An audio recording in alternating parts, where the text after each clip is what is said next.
74세 재벌 회장 강태문. 폐암 사기 선고를 받은 그 순간부터 모든 것이 무너졌습니다.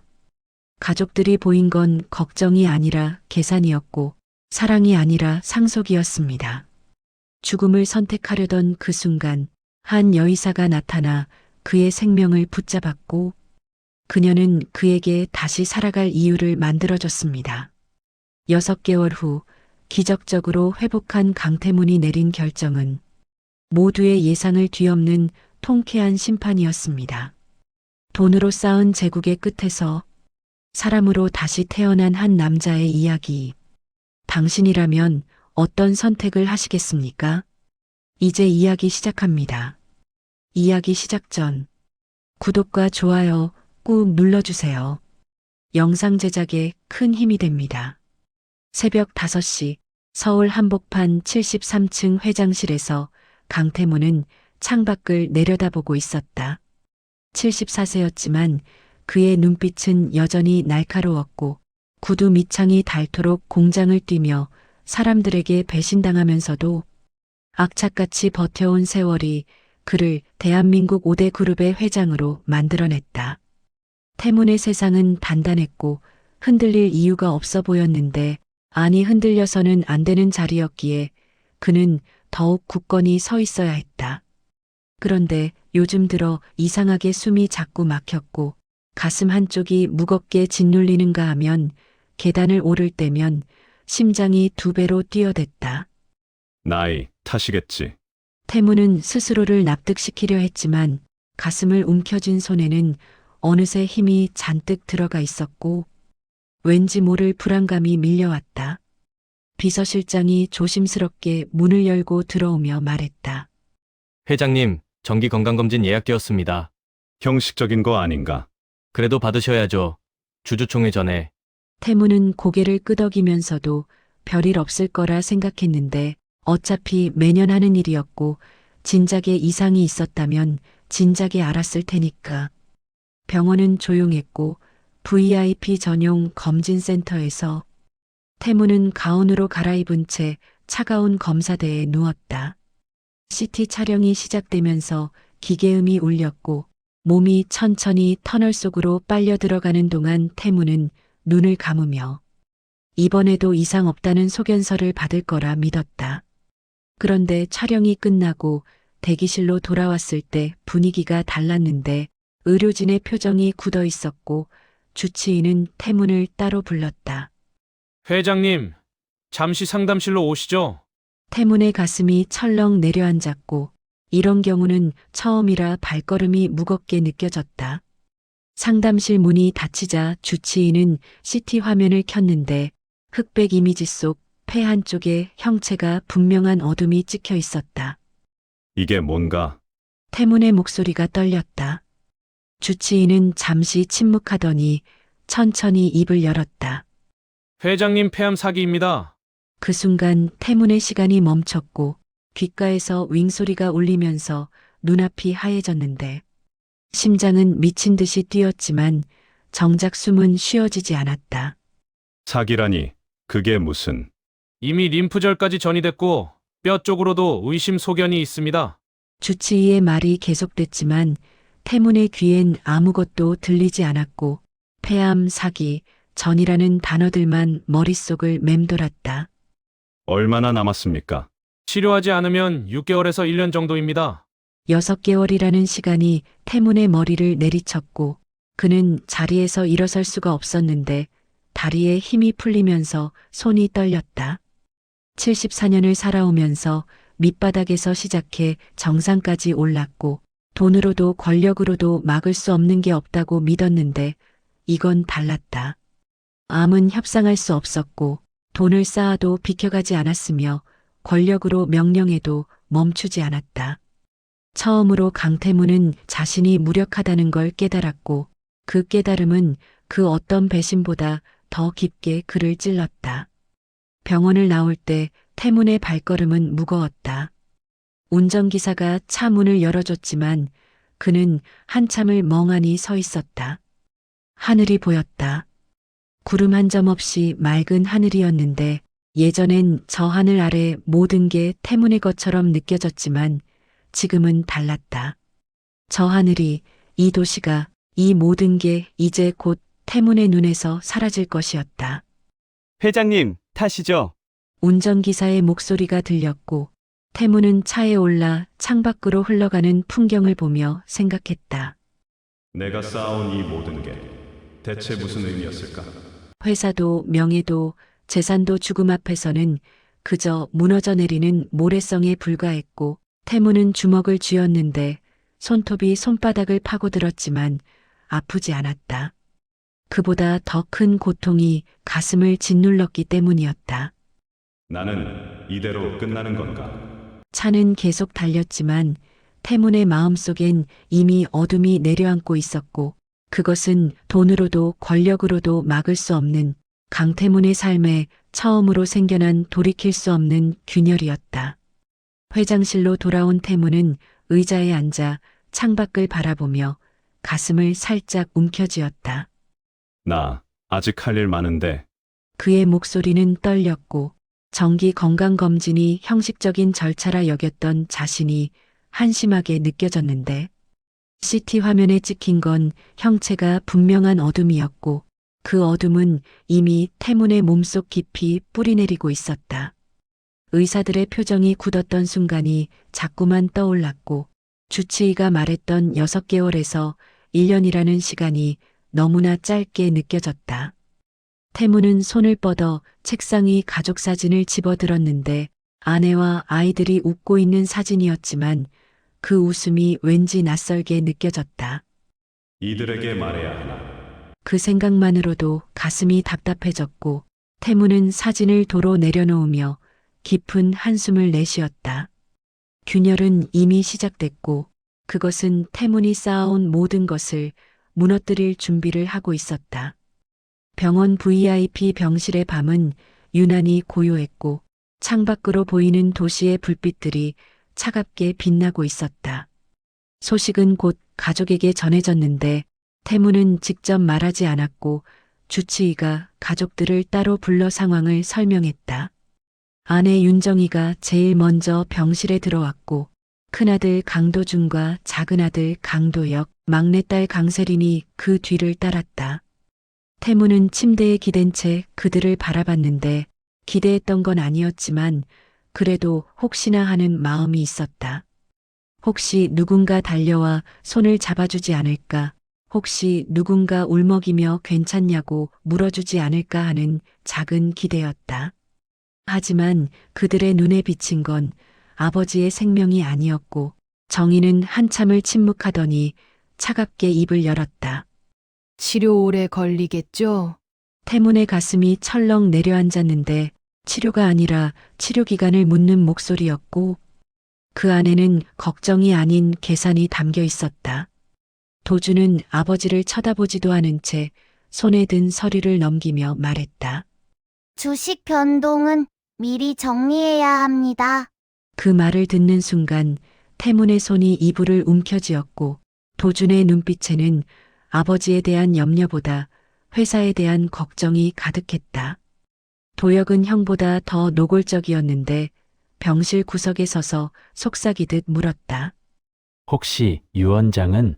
태문은 그 순간 숨이 막혔고 유 원장이라는 단어가 귓가를 맴돌면서 머릿속이 하얘졌다. 아무도 묻지 않았다. 아버지, 괜찮아요? 라는 말은 이 병실 어디에도 존재하지 않았고 대신 주식과 상속과 회사 이야기만 오갔다. 세리는 그나마 나았는데 아버지를 바라보는 눈빛에 안타까움이 어려 있었지만 그녀 역시 입을 열지 못했고 가족들의 분위기에 눌려 그저 고개만 숙이고 있었다. 태무는 천천히 고개를 돌려 창밖을 바라봤는데 이들이 자신을 어떻게 생각하는지 이제야 확실히 알 것 같았다. 아버지가 아니라 재산이었고 가족이 아니라 상속인이었으며 사랑이 아니라 이해관계였다. 치료 안 한다. 태문의 목소리는 담담했지만 그 안에는 깊은 절망이 깔려 있었고 세린이 깜짝 놀라 소리쳤다. 아빠! 내 몸은 내가 안다. 태무는 딸을 바라보며 말했지만 정작 눈은 아내와 아들들을 향하고 있었고 정희의 얼굴이 미묘하게 일그러지는 게 보였다. 놀람이 아니라 당혹스러움이었고 슬픔이 아니라 계획의 틀어짐이었다. 도준이 한 발 앞으로 나서며 냉정하게 말했다. 아버지, 그건 너무 성급한 결정입니다. 치료 가능성도 있고, 가능성 30%가 가능성이냐? 태문의 목소리가 조금 높아졌고 도준은 입을 다물었지만 그의 눈빛은 여전히 차갑게 식어 있었다. 사실 태문은 알고 있었다. 치료가 두려운 게 아니라 치료 뒤에 남을 가족의 민낯이 두려웠다는 걸. 만약 자신이 치료를 받고 살아남는다면 이들은 어떤 얼굴로 자신을 대할까, 실망할까 아니면 더 교묘하게 다가올까 하는 생각들이 머릿속을 지배했다. 정희가 한숨을 쉬며 말했다. 당신이 그렇게 나오시면 우리도 난처해요. 회사 일도 있고, 대외적으로도 대외적으로? 태문이 아내를 똑바로 쳐다봤고 정희는 시선을 피하며 말을 이었다. 주주들이 불안해할 거 아니에요. 회장이 투병 중이라는 소문이 돌면 그래서 내가 조용히 죽어주길 바라는 건가? 태문의 말에 병실이 얼어붙었고 도혁이 황급히 변명했다. 아버지, 그런 뜻이 아니라 그럼 무슨 뜻이냐? 너희 눈에 내가 뭐로 보이냐? 아무도 대답하지 못했고 침묵만이 병실을 가득 채웠는데 그 침묵은 그 어떤 말보다 명확한 답이었다. 태무는 눈을 감았다. 74년을 살면서 수많은 배신을 당했지만 가족에게 배신당할 줄은 몰랐고, 아니 어쩌면 알고 있었는지도 모르는데 인정하고 싶지 않았을 뿐이었다. 나가보세요. 다들. 태문의 목소리는 지쳐 있었고 가족들은 서로 눈치를 보다가 하나둘 병실을 나갔는데 세린만 잠시 망설이다가 아버지에게 다가왔다. 아빠, 진짜 괜찮아요? 태무는 딸의 손을 잡아주고 싶었지만 차마 손이 움직이지 않았고 그저 고개를 끄덕이며 말했다. 괜찮다. 넌 나가봐라. 세린이 병실을 나가자 태무는 완전히 혼자가 됐고 병실의 적막함이 그를 짓눌렀다. 창밖의 도시는 여전히 빛나고 있었지만 태문에게는 그 빛들이 점점 멀어지는 것처럼 느껴졌고 가슴 한쪽이 텅 비어버린 것 같았다. 가족이라는 이름으로 묶여 있었지만 실제로는 아무것도 아니었고 그들에게 태무는 사랑해야 할 아버지가 아니라 나눠 가져야 할 유산이었다. 태무는 천장을 바라보며 생각했다. 이렇게 외로울 줄 몰랐는데. 암보다 더 무서운 건 사람이었고 죽음보다 더 고통스러운 건 외면이었으며 병보다 더 빨리 그를 갉아먹는 건 바로 이 절망이었다.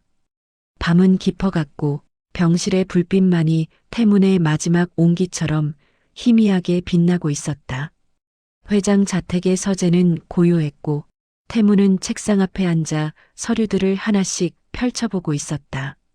병원에서 돌아온 지 사흘째였는데 그동안 태무는 혼자 생각을 정리하며 결심을 굳혀가고 있었다. 치료를 받지 않기로 한 결정은 충동이 아니었고 오히려 가장 이성적인 판단이라 생각했는데 30%의 생존율을 위해 고통받느니 차라리 남은 시간을 정리하는 게 나았다. 비서가 조심스럽게 문을 두드렸고 태무는 고개를 들어 그를 바라봤다. 들어오게. 비서는 들어와 태문 앞에 서더니 걱정스러운 표정으로 물었다. 회장님, 정말 괜찮으십니까? 태문은 잠시 침묵하다가 서랍에서 서류 한 장을 꺼내 비서에게 건넸다. 연명치료, 거부 각서 준비해. 비서의 얼굴이 굳었고 그는 서류를 받아들며 떨리는 목소리로 말했다. 회장님, 내 결정이네. 법무팀과 협의해서 법적으로 문제없게 만들어. 태문의 목소리는 단호했지만 그 안에는 깊은 피로가 묻어 있었고 비서는 더 이상 말하지 못한 채 고개를 숙이며 물러났다. 혼자 남은 태문은 창밖을 바라보며 생각했다. 여기까지면 충분하다.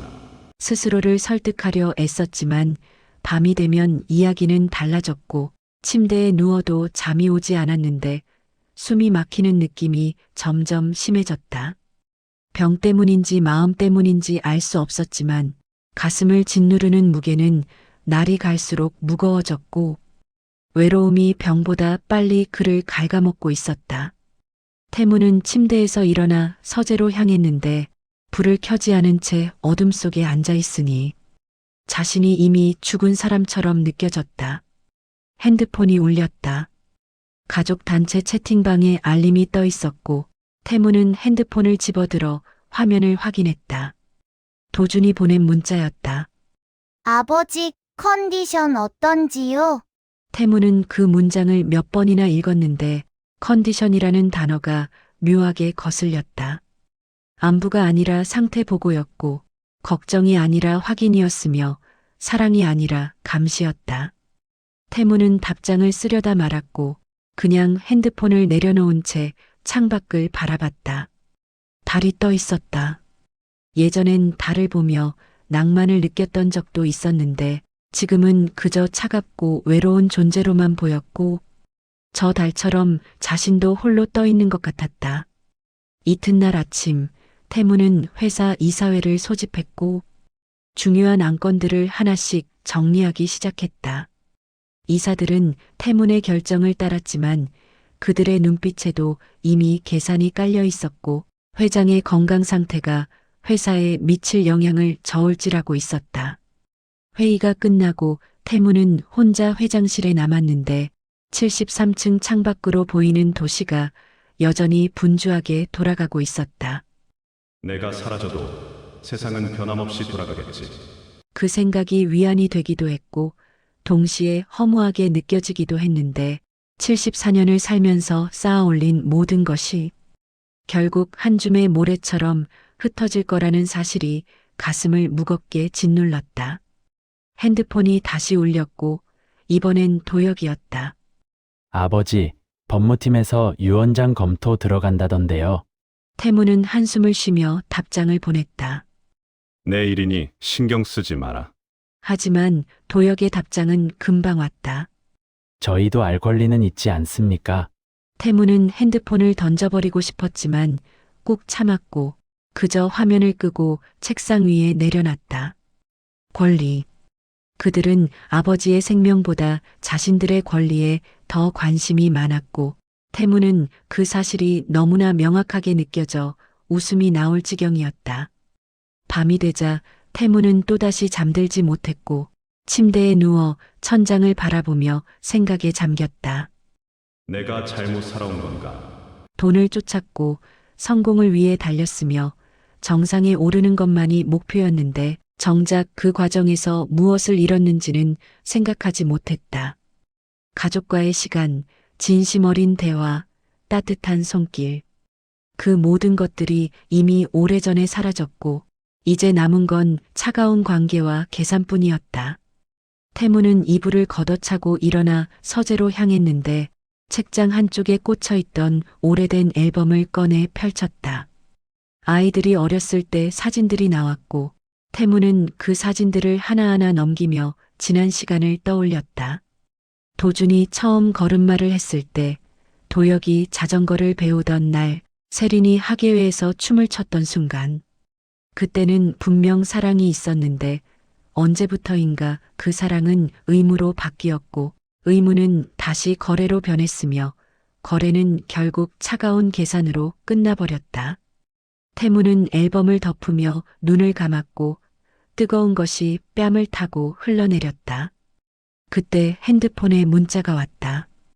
발신자를 확인하니 정이었고 태무는 화면을 켜서 메시지를 읽었다. 당신 결심 존중합니다. 편하게 보내세요. 편하게 보내라는 말이 위로가 아니라 포기의 허락처럼 들렸고 태무는 핸드폰을 내려놓은 채 불을 껐다. 어둠 속에서 태무는 혼자 중얼거렸다. 이게 끝인가?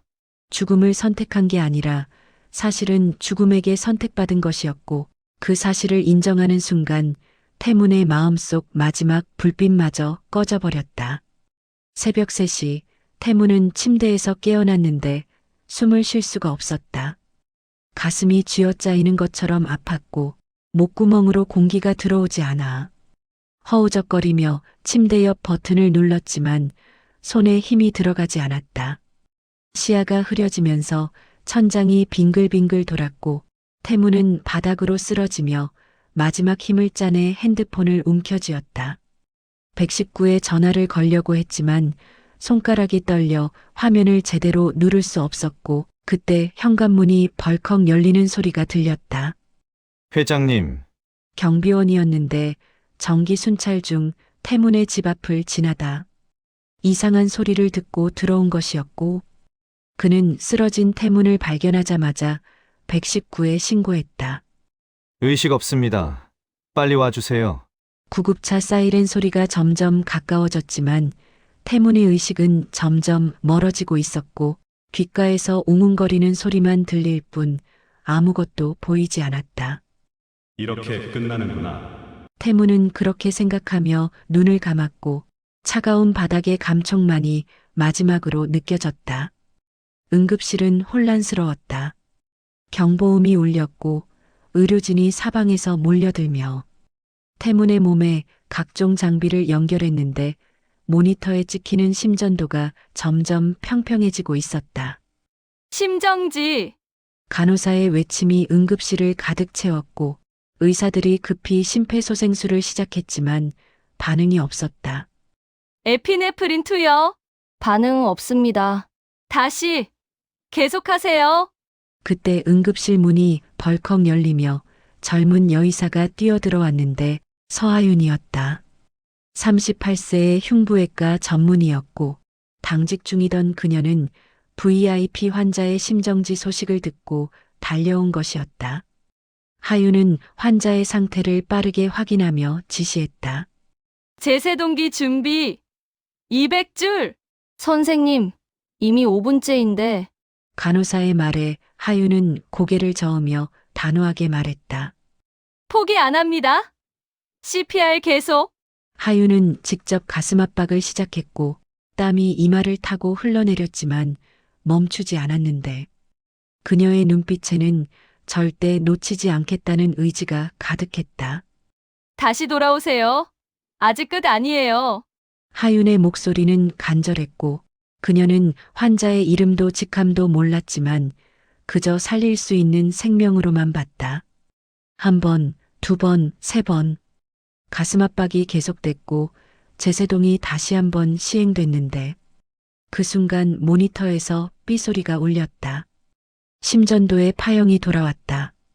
맥박 돌아왔습니다. 혈압 측정 가능합니다. 응급실에 안도의 한숨이 퍼졌지만 하윤은 긴장을 풀지 않았고 환자의 상태를 면밀히 체크하며 지시를 이어갔다. 중환자실 준비하고 산소 포화도 계속 모니터링 하세요. 태무는 처음으로 누군가에게 붙잡혀 살아났고 그 누군가는 자신이 누구인지도 모른 채 그저 생명을 살리기 위해 최선을 다한 의사였다. 중환자실로 옮겨진 태무는 여전히 의식이 없었지만 하윤은 그의 곁을 지키며 차트를 확인하고 있었다. 강태문, 74세, 폐암 사기 환자. 하윤은 차트를 읽으며 한숨을 쉬었고 연명치료 거부각서가 첨부되어 있는 것을 발견했다. 치료를 포기하셨구나. 하윤은 태문의 얼굴을 바라보며 안타까운 표정을 지었는데 그녀의 아버지도 똑같은 선택을 했었고 결국 그녀의 손을 잡지 못한 채 떠났기 때문이었다. 이번엔 놓치고 싶지 않아요.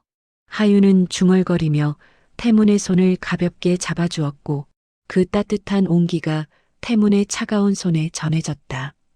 낮이 되자 태문은 천천히 눈을 떴는데 눈부신 빛이 시야를 가득 채웠고 천장에 하얀 조명이 보였다. 살아있구나. 태문은 그렇게 생각하며 고개를 돌렸는데 침대 옆 의자에 하윤이 앉아 차트를 보고 있었다. 하윤은 태문이 깨어난 것을 알아차리고 미소를 지으며 다가왔다. 정신 드셨어요? 태문은 목이 말라 대답하지 못했고 하윤은 물을 가져와 조심스럽게 먹여주었다. 천천히 드세요. 물을 마신 태무는 가까스로 목소리를 냈다. 당신이 살려준 건가? 하윤은 고개를 끄덕이며 의자에 앉았고 태문을 부드럽게 바라보며 물었다. 회장님 아니? 환자분. 살고 싶으세요? 태문은 그 질문에 대답하지 못했고 한참을 침묵하다가 고개를 돌렸다. 모르겠소. 하윤은 태문의 손을 잡으며 말했다. 저도 아버지를 잃었어요. 폐암이었죠? 태문은 하윤을 바라봤고 그녀의 눈빛에는 깊은 슬픔이 담겨 있었다. 아버지는 치료를 포기하셨어요. 가족들한테 짐이 되기 싫다고? 고통스럽게 사는 것보다 편하게 가는 게 낫다고 하시면서요. 하윤의 목소리가 떨렸고 그녀는 잠시 말을 멈추었다가 다시 입을 열었다. 하지만 전 후회해요. 더 설득할 걸, 더 붙잡을 걸, 더 많은 시간을 함께 할 걸 하고요.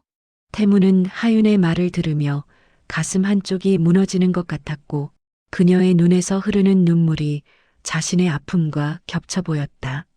살아야 알 수 있는 것도 있어요. 하윤의 말은 태문의 가슴 깊숙이 박혔고 그 순간 병실 문이 열리며 가족들이 들어왔다. 정희와 아이들이었는데 그들의 표정은 놀람보다는 당혹스러움에 가까웠고 도혁이 짜증 섞인 목소리로 물었다. 왜 아직 수술 안 한 거죠? 그 질문 하나로 태무는 확신했다. 이들은 나의 가족이 아니라는 것을, 그들이 원하는 건 아버지의 회복이 아니라 빠른 정리라는 것을. 태무는 하윤을 바라봤고 그녀의 눈빛에서 진심을 읽었다. 처음으로 누군가 자신을 살리고 싶어 했고 처음으로 누군가 자신의 생명을 소중히 여겨주었다. 선생님, 태문의 목소리는 떨렸지만 분명했다. 치료해보고 싶소. 중환자실의 아침은 고요했고 창밖으로 들어오는 햇살이 태문의 얼굴을 비추고 있었다. 치료를 받기로 결심한 뒤 태문은 조금씩 달라지고 있었는데 여전히 몸은 무겁고 숨쉬기는 힘들었지만 마음 한구석에 작은 불씨가 살아나는 것 같았다. 하윤은 매일 아침 회진을 돌며 태문의 상태를 체크했고 그녀의 손길은 언제나 따뜻했으며 말투는 부드러웠다. 오늘은 어떠세요? 하윤이 물었고 태문은 침대에 기댄 채 고개를 끄덕였다. 조금 나은 것 같소. 다행이에요. 검사 결과도 어제보다 좋아졌어요. 하윤은 차트를 보여주며 설명했는데 염증 수치가 떨어졌고 산소 포화도가 안정됐으며 심장 기능도 회복되고 있다는 내용이었다.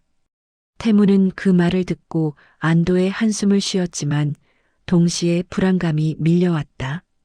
치료 가능성은 얼마나 되는 겁니까? 하윤은 잠시 침묵하더니 의자에 앉으며 솔직하게 말했다. 30% 정도예요. 30이라. 태문의 목소리가 가라앉았고 하윤은 그의 손을 잡으며 이어갔다. 통계는 그래요.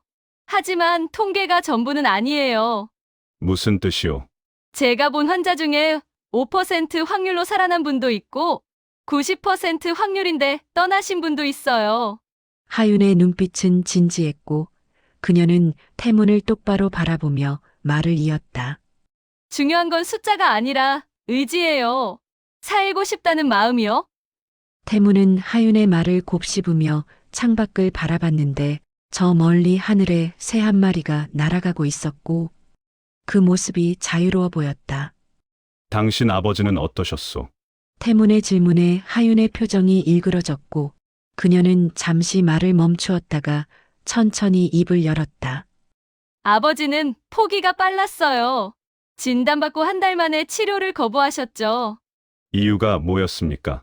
가족한테 짐이 되기 싫다고 하셨어요. 치료비도 부담이고 고통스러운 모습 보이기도 싫다고요.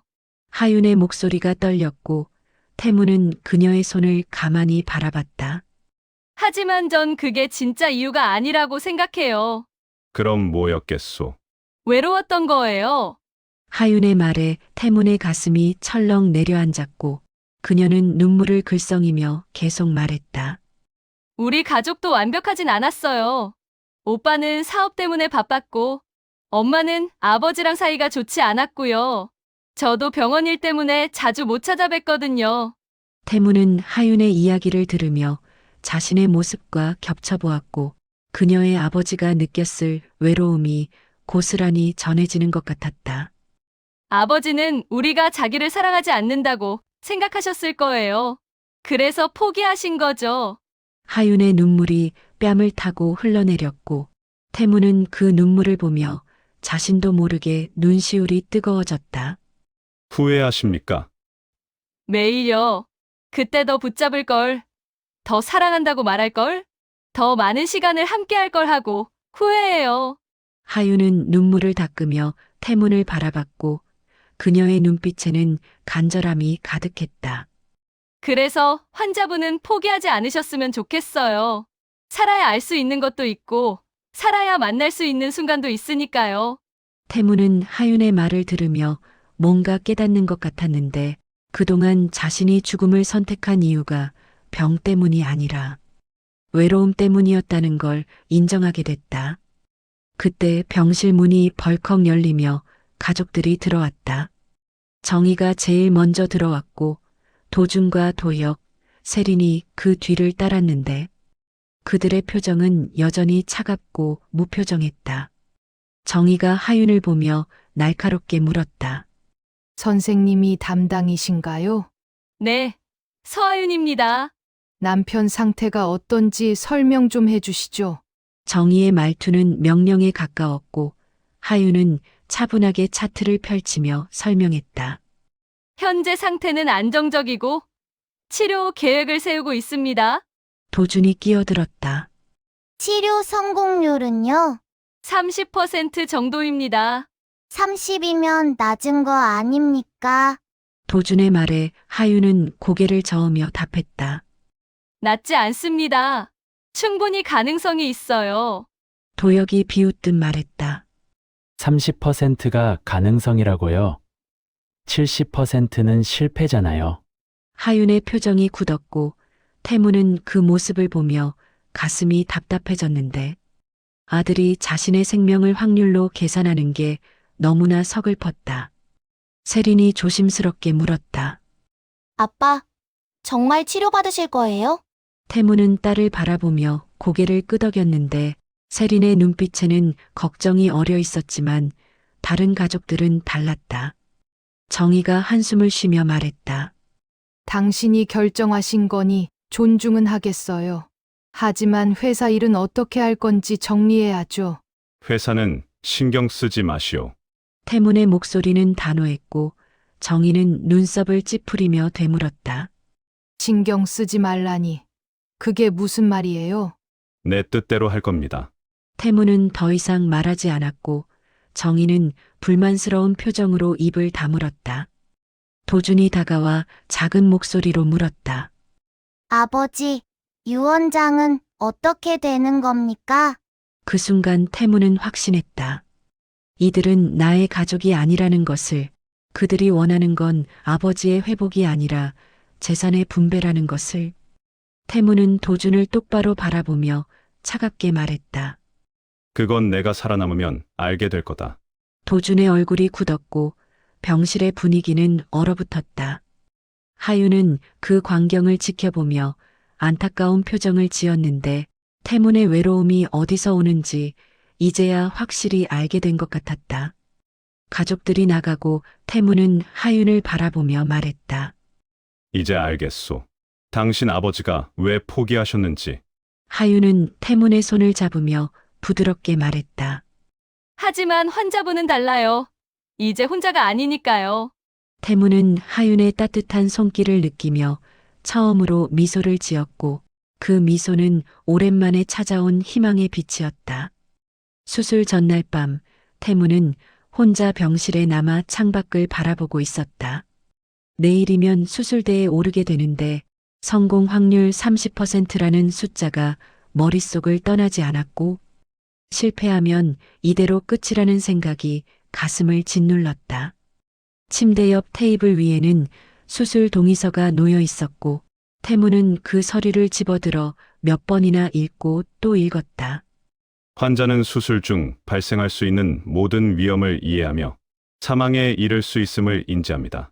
사망이라는 단어가 유난히 크게 보였고 태무는 펜을 집어들었지만 손이 떨려 서명을 할 수가 없었다. 내가 잘못 살아온 건가? 74년의 삶이 주마등처럼 스쳐 지나갔는데 공장 바닥에서 시작해 회장 자리까지 올랐지만 정작 소중한 것들은 다 놓쳐버린 것 같았다. 가족과의 시간, 진심 어린 대화, 따뜻한 손길. 그 모든 것들을 돈과 성공으로 바꿔버렸고 이제 남은 건 차가운 관계와 외로움뿐이었다. 태무는 펜을 내려놓고 얼굴을 손으로 감쌌는데 뜨거운 것이 눈가를 적셔왔지만 소리내어 울지는 못했다. 74년을 살면서 단 한 번도 남 앞에서 눈물을 보인 적이 없었기에 지금도 그 습관을 버릴 수가 없었다. 시계를 보니 자정이 넘어가고 있었고 병실은 고요했으며 복도에서 들리는 발소리만이 정막을 깼다. 태무는 침대에 누워 천장을 바라봤는데 형광등의 하얀 빛이 눈부시게 느껴졌고 마치 저 세상으로 가는 터널 같았다. 내일이면 끝일 수도 있겠지. 그 생각이 들자 숨이 막혔고 가슴이 답답해져 일어나 앉으려 했지만 몸에 힘이 들어가지 않았다. 그때 핸드폰이 울렸다. 태무는 떨리는 손으로 핸드폰을 집어들었는데 문자 한 통이 와 있었다. 발신자는 하윤이었고 태무는 화면을 켜서 메시지를 읽었다. 내일 제가 집도합니다. 끝까지 책임질게요. 꼭 깨어나세요. 그 짧은 문장이 태문의 가슴에 와닿았고 처음으로 누군가 자신의 내일을 함께 걸어주겠다고 말하는 것 같았다. 태문은 문자를 몇 번이나 읽고 또 읽으며 눈물을 삼켰는데 하윤의 말이 작은 희망처럼 느껴졌다. 고맙소, 선생님. 태무는 작은 목소리로 중얼거리며 핸드폰을 가슴에 안았고 그제야 조금 마음이 편해지는 것 같았다. 하지만 곧 다시 불안이 밀려왔다. 만약 수술이 실패하면 어떻게 될까? 만약 깨어나지 못하면 이대로 끝나는 걸까? 만약 가족들이 자신의 죽음을 기다리고 있다면 어떻게 해야 할까? 온갖 생각들이 머릿속을 어지럽혔고 태무는 침대에서 일어나 창가로 걸어갔다. 밤하늘에는 별이 거의 보이지 않았는데 도시의 불빛이 너무 밝아 별들을 삼켜버린 것 같았고 태무는 그 어둠 속에서 자신의 모습을 보는 것 같았다. 나도 저 별들처럼 사라지는 건가? 그때 병실 문이 조용히 열렸고 태무는 고개를 돌려 누가 들어오는지 확인했다. 세린이었다. 막내딸은 조심스럽게 병실로 들어와 아버지를 바라봤는데 그녀의 눈은 빨갛게 부어 있었고 울고 온 것이 분명했다. 아빠, 세린의 목소리가 떨렸고 태무는 딸을 보며 작게 미소 지었다. 왜 이 시간에 왔니? 잠이 안 와서요. 아빠 생각하니까. 세린은 말을 잇지 못하고 눈물을 흘렸는데 태무는 딸에게 다가가 어깨를 가볍게 두드려 주었다. 괜찮다. 아빠는 괜찮아. 거짓말이에요. 하나도 괜찮아 보이지 않아요. 세린의 말에 태무는 할 말을 잃었고 그저 딸을 안아주는 것밖에 할 수 없었다. 엄마랑 오빠들은 왜 그래요? 아빠가 아픈데 돈 이야기만 하고. 세린이 울먹이며 말했고 태무는 딸의 머리를 쓰다듬으며 답했다. 그들도 나름대로 힘든 거겠지. 아니에요. 그냥 이기적인 거예요. 세린의 목소리에는 분노가 섞여 있었고 태무는 그 분노가 정당하다는 걸 알았지만 딸 앞에서 가족을 욕할 수는 없었다. 세린아, 네. 아빠가 만약 돌아오지 못하면 그런 말 하지 마세요. 세린이 소리쳤지만 태무는 계속 말을 이었다. 만약 그렇게 되면 너는 내 인생을 살아라. 엄마나 오빠들 눈치 보지 말고 아빠, 약속해라. 내 행복을 찾겠다고. 세리는 눈물을 흘리며 고개를 끄덕였고 태무는 딸을 꼭 안아주었다. 적어도 이 아이만큼은 자신을 사랑해준다는 걸 알 수 있었고 그것만으로도 조금은 위안이 됐다. 세린이 떠나고 태무는 다시 혼자가 됐는데 이번에는 외로움보다 결연함이 밀려왔다. 살아야겠다. 세린이를 위해서라도. 태무는 수술 동의서를 다시 집어들었고 이번에는 떨림 없이 자신의 이름을 적었다. 강태문. 세 글자가 또렷하게 새겨졌고 그것은 죽음에 대한 동의가 아니라 삶에 대한 선언이었다. 태무는 서류를 침대 옆 테이블에 올려놓고 누웠는데 여전히 불안했지만 하윤의 문자를 떠올리며 눈을 감았다. 끝까지 책임질게요. 그 말이 마지막 희망처럼 느껴졌고 태무는 그 희망을 붙잡으며 잠에 빠져들었다. 새벽 5시 간호사가 병실로 들어와 태문을 깨웠다. 회장님, 수술 준비 시작해야 합니다. 태무는 눈을 뜨며 고개를 끄덕였고 수술복으로 갈아입은 채 침대에 누워 복도로 옮겨졌다. 천장의 조명들이 하나씩 지나가는 것이 보였고 수술실로 가까워질수록 심장이 빨리 뛰었다. 수술실 문 앞에서 하윤이 기다리고 있었는데 그녀는 수술복을 입은 채 태문을 보며 미소 지었다. 준비되셨어요? 태문은 하윤을 바라보며 작게 고개를 끄덕였고 그녀는 태문의 손을 잡으며 말했다. 꼭 성공시킬게요. 약속해요. 그 약속이 태문의 마지막 불안을 녹여주었고 수술실 문이 열리며 태문은 그 안으로 들어갔다. 가장 어두운 순간이었지만 동시에 가장 희망찬 순간이기도 했다. 수술은 8시간이 걸렸고 하윤은 한치의 흔들림도 없이 집도를 마쳤다. 암세포를 제거하고 림프절을 정리하며 출혈을 최소화하는 동안 그녀의 이마에는 땀이 맺혔지만 손은 단 한 번도 떨리지 않았다. 봉합 시작합니다. 하윤의 목소리는 차분했고 수술실의 모든 의료진이 그녀의 지시에 따라 움직이며 마지막 순간까지 집중력을 잃지 않았다. 수술이 끝나고 태무는 회복실로 옮겨졌는데 마취에서 깨어나는 데는 시간이 걸렸지만 생명 징후는 안정적이었고 하윤은 그의 곁을 지키며 모니터를 확인했다. 잘하셨어요. 회장님. 하윤은 작게 중얼거리며 태문의 손을 잡아주었고 그 따뜻한 온기가 태문에게 전해지는 것 같았다. 이틀 후 태문은 눈을 떴다. 시야가 흐릿했지만 천장이 보였고 몸 여기저기에서 통증이 느껴졌지만 살아있다는 실감이 밀려왔다. 선생님, 태문의 목소리는 약했지만 침대 옆에 앉아있던 하윤이 그 소리를 듣고 일어났다. 깨어나셨네요. 정말 다행이에요. 하윤의 눈가가 촉촉해졌고 태무는 그녀를 보며 작게 미소 지었다. 성공한 겁니까? 네, 성공했어요. 암 조직을 모두 제거했고 전이된 부분도 깨끗이 정리했어요. 하윤의 말에 태무는 안도의 한숨을 쉬었는데 살아났다는 사실이 믿기지 않았지만 동시에 감사함이 밀려왔다. 고맙소 정말로. 제가 할 일을 한 것뿐이에요. 하윤은 미소를 지으며 태문의 손을 잡아주었고 그 순간 태문은 처음으로 누군가에게 진심으로 감사하는 마음을 느꼈다. 회복은 생각보다 빨랐다.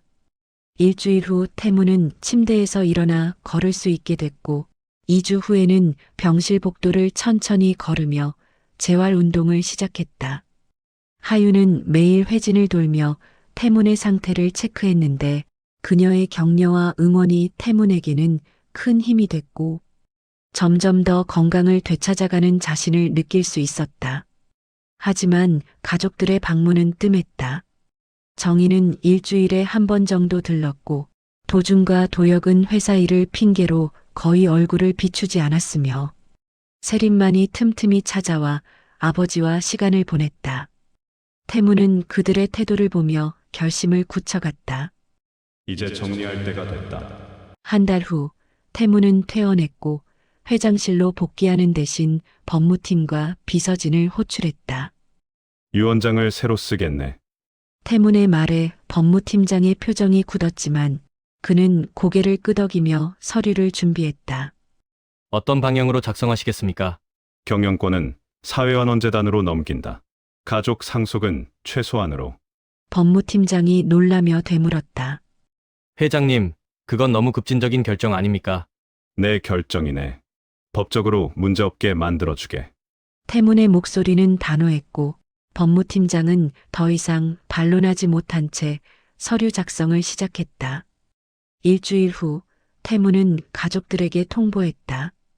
이사회실에 모인 가족들의 표정은 기대로 가득했는데 그들은 태문이 회복됐으니 이제 상속 계획을 발표할 거라 생각했다. 하지만 태문이 꺼낸 말은 달랐다. 오늘 여러분을 부른 이유는 상속이 아니라 감사 보고를 위해서입니다. 정의의 얼굴이 굳었고 도준과 도혁은 서로 눈빛을 교환하며 불안해했다. 태무는 서류를 펼치며 차분하게 말을 이었다. 경영권은 사회환원재단으로 이관됩니다. 재단은 교육과 의료 사업에 집중할 것이고 이사회는 외부 전문가로 구성됩니다. 여보, 정의가 자리에서 일어나며 소리쳤지만 태무는 손을 들어 그녀를 제지했다. 아직 끝나지 않았소. 태무는 도준을 바라보며 말했다. 큰아들 강도준에게는 부동산 2건과 현금 50억을 상속합니다. 도준의 얼굴이 창백해졌는데 그가 기대했던 금액과는 비교도 안 되는 액수였다. 작은아들 강도혁에게는 부동산 1건과 현금 30억을 상속합니다. 도혁도 마찬가지로 충격을 받은 표정이었고 그는 입을 열려다 말고 그냥 주저앉았다. 막내딸 강세린에게는 부동산 3건과 현금 100억, 그리고 재단 이사직을 맡깁니다. 세리는 놀라서 아버지를 바라봤는데 태무는 딸을 향해 부드럽게 미소 지었다. 아내 윤정희에게는 자택과 현금 100억을 상속하며 그 외 모든 재산은 재단으로 귀속됩니다. 침묵이 이사회실을 가득 채웠고 정의가 떨리는 목소리로 물었다. 이게 무슨 짓이에요? 태무는 아내를 똑바로 바라보며 차갑게 답했다. 짓이 아니라 심판이요. 도준이 벌떡 일어나며 항의했다. 아버지, 이건 너무합니다. 우리가 뭘 잘못했다고. 잘못! 태문의 목소리가 높아졌고 그는 천천히 자리에서 일어나 아들을 마주봤다. 너희는 내 마지막을 돈으로 계산했다. 내가 죽기를 기다렸고 내가 살아나자 실망했으며 내 병보다 상속에 관심이 많았지. 도준은 할 말을 잃었고 도혁은 고개를 숙였다. 정의가 변명했다. 우리도 걱정했어요. 다만 현실적인 문제도 현실적인 문제? 태무는 비웃으며 말을 이었다. 당신이 내게 물었던 건 컨디션이었소. 안부가 아니라 상태 보고였지. 정의는 더 이상 반박하지 못했고 태무는 창밖을 바라보며 말을 이었다. 나는 74년을 살면서 많은 걸 배웠소. 돈으로 살 수 없는 것도 있고 가족이라는 이름만으로는 부족하다는 것도. 태무는 다시 가족들을 바라봤고 그의 눈빛은 차갑지만 슬펐다. 너희에게 최소한만 남기는 이유는 미워서가 아니오. 너희가 스스로 살아가는 법을 배우길 바라서요. 도준이 입을 열려 했지만 태무는 손을 들어 막았다. 이제 끝이오. 더 이상 할 말은 없소. 이사회실을 나서며 태무는 뒤를 돌아보지 않았고 무너지는 가족들의 얼굴이 보이지 않았지만 그들의 절망은 느낄 수 있었다. 하지만 태무는 후회하지 않았다. 이것이 가장 통쾌한 심판이었고 동시에 가장 슬픈 이별이었다. 요양병원 정원에 봄이 찾아왔고 벚꽃이 만개한 나무 아래 태무는 벤치에 앉아 따스한 햇살을 받고 있었다. 수술 후 6개월이 지났는데 정기 검진 결과 암세포는 발견되지 않았고 몸 상태도 점점 좋아지고 있었다. 태무는 더 이상 회장이 아니었다. 경영권을 넘긴 뒤 그는 모든 직함에서 물러났고 이제는 그저 강태문이라는 한 사람으로 살아가고 있었는데 이상하게도 그 삶이 편안했다. 아침에 일어나면 산책을 했고 점심 후에는 책을 읽었으며 저녁에는 정원을 거닐며 하루를 마무리했다. 회장실에서 보냈던 그 긴박했던 시간들이 이제는 먼 과거처럼 느껴졌고 태무는 처음으로 자신을 위한 시간을 갖게 됐다. 오늘 컨디션은 어떠세요? 익숙한 목소리가 들렸고 태무는 고개를 들어 하윤을 바라봤다. 그녀는 일주일에 2번씩 요양병원을 찾아왔는데 공식적으로는 정기 검진 때문이었지만 태무는 알고 있었다. 하윤이 자신을 걱정하고 있다는 것을. 조수, 오늘따라 봄바람이 참 따뜻하구려. 태문이 미소를 지으며 답하자 하윤도 벤치에 앉으며 정원을 바라봤다. 벚꽃이 예쁘네요. 작년 이맘때는 이렇게 여유롭게 볼 생각도 못 하셨죠? 그랬지. 작년 이맘때는 살아있을 거라고도 생각 못했으니까. 태문의 말에 하윤은 잠시 침묵하다가 그의 손을 가볍게 잡아주었다. 그래도 이렇게 계셔서 다행이에요. 다 당신 덕분이오. 태문은 진심을 담아 말했고 하윤은 고개를 저으며 답했다. 제가 한 건 수술뿐이에요. 살아남으신 건 회장님의 의지였고요. 두 사람은 한동안 말없이 벚꽃을 바라봤는데 바람이 불 때마다 꽃잎들이 흩날렸고 그 모습이 마치 새로운 시작을 축복하는 것 같았다. 가족들은 어떻게 지내십니까? 하윤이 조심스럽게 물었고 태무는 잠시 생각하다가 답했다. 연락은 뜸아오. 정희는 한 달에 한 번 정도 문자를 보내고 도준과 도혁은 아예 소식이 없소. 서운하시겠어요. 아니요. 오히려 편하오. 태문의 목소리는 담담했는데 그 안에는 더 이상 미련이나 아쉬움이 없었다. 세린이는요? 그 아이만은 자주 오지. 일주일에 한 번씩은 꼭 들르는구려. 태문의 얼굴에 미소가 번졌고 하윤도 따라 웃으며 말했다. 따님은 정말 효녀세요. 그래. 그 아이한테는 미안하지. 다른 아이들보다 많이 주긴 했지만 그게 세린이를 위한 건 아니었으니까. 태문은 세린이 받을 짐을 생각하며 안타까운 표정을 지었지만 동시에 딸이라면 충분히 잘해낼 거라 믿고 있었다. 재단 일은 어떻게 되고 있소? 잘 진행되고 있어요. 이번 달부터 장학금 지급이 시작됐고 무료 건강검진 프로그램도 운영 중이에요. 하윤이 밝게 대답하자 태문은 만족스러운 표정을 지었다. 그거 다행이군. 내 돈이 드디어 제대로 쓰이는구만. 회장님이 만드신 재단이 많은 사람들에게 희망이 되고 있어요. 하윤의 말에 태문은 고개를 끄덕이며 하늘을 바라봤는데 구름 한 점 없이 맑은 하늘이었고 그 하늘이 예전보다 더 아름답게 느껴졌다. 당신 아버지 이야기를 들었을 때 난 내가 똑같은 길을 가고 있다는 걸 깨달았소. 태문이 갑자기 말을 꺼냈고 하윤은 그를 바라보며 귀 기울였다. 외로워서 포기하는 것. 그게 얼마나 비겁한 선택인지 당신을 만나고 나서야 알았지. 회장님, 그날 당신이 아니었으면 난 이미 끝났을 거요. 태문의 목소리가 떨렸고 하윤은 그의 손을 꼭 잡으며 답했다. 그날 회장님을 살린 건 제가 아니라 회장님 자신이에요.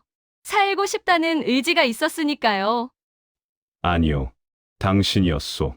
태문은 하윤을 똑바로 바라보며 말을 이었다.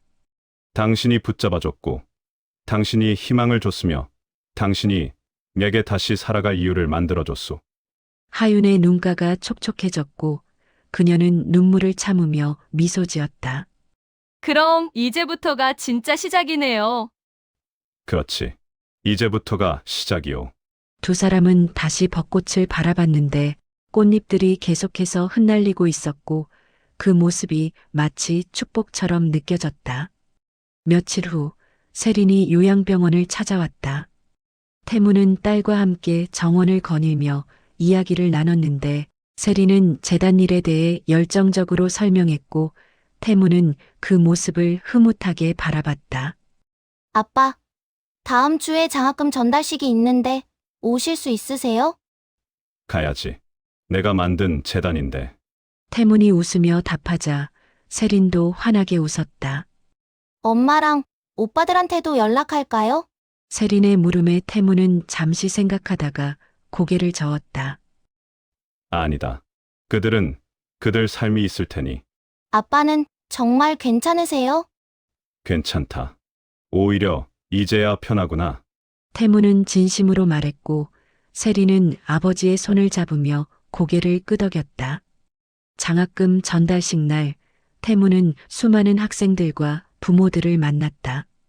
그들의 눈빛에는 감사와 희망이 가득했고 태문은 그 눈빛들을 보며 처음으로 진짜 행복을 느꼈다. 돈으로 쌓은 제국은 무너졌지만 사람으로 쌓은 의미는 영원히 남을 것 같았다. 행사가 끝나고 태문은 하윤과 함께 요양병원으로 돌아왔는데 차 안에서 하윤이 물었다. 오늘 기분이 좋아 보이세요. 그래. 오늘 처음으로 내 돈이 진짜 가치 있게 쓰였다는 걸 느꼈소. 태문의 말에 하윤은 미소 지으며 답했다. 앞으로 더 많은 사람들에게 희망을 주실 수 있을 거예요. 그러길 바라오. 요양병원에 도착해 벤치에 앉았을 때 태문은 하윤에게 말했다. 이제 난 회장이 아니오. 그저 사람답게 숨 쉬고 있을 뿐이지. 그게 가장 중요한 거예요. 하윤이 답했고 태문은 고개를 끄덕이며 하늘을 바라봤다. 돈으로 쌓은 인생의 끝에서 사람으로 다시 태어난 남자. 강태문의 남은 시간은 이제 의미로 채워질 것이고 그 의미는 그가 살아온 74년보다 더 가치 있을 것이다. 벚꽃잎이 다시 한번 흩날렸고 태문은 그 꽃잎들을 바라보며 미소 지었다. 고맙소, 선생님. 당신이 내게 준 건 생명만이 아니었소. 하윤은 태문의 손을 잡으며 부드럽게 답했다. 저도 감사해요. 회장님이 제게 준 것도 많으니까요. 두 사람은 말없이 벚꽃을 바라보며 봄을 즐겼고 그 순간이 영원하길 바라는 마음이 서로에게 전해졌다.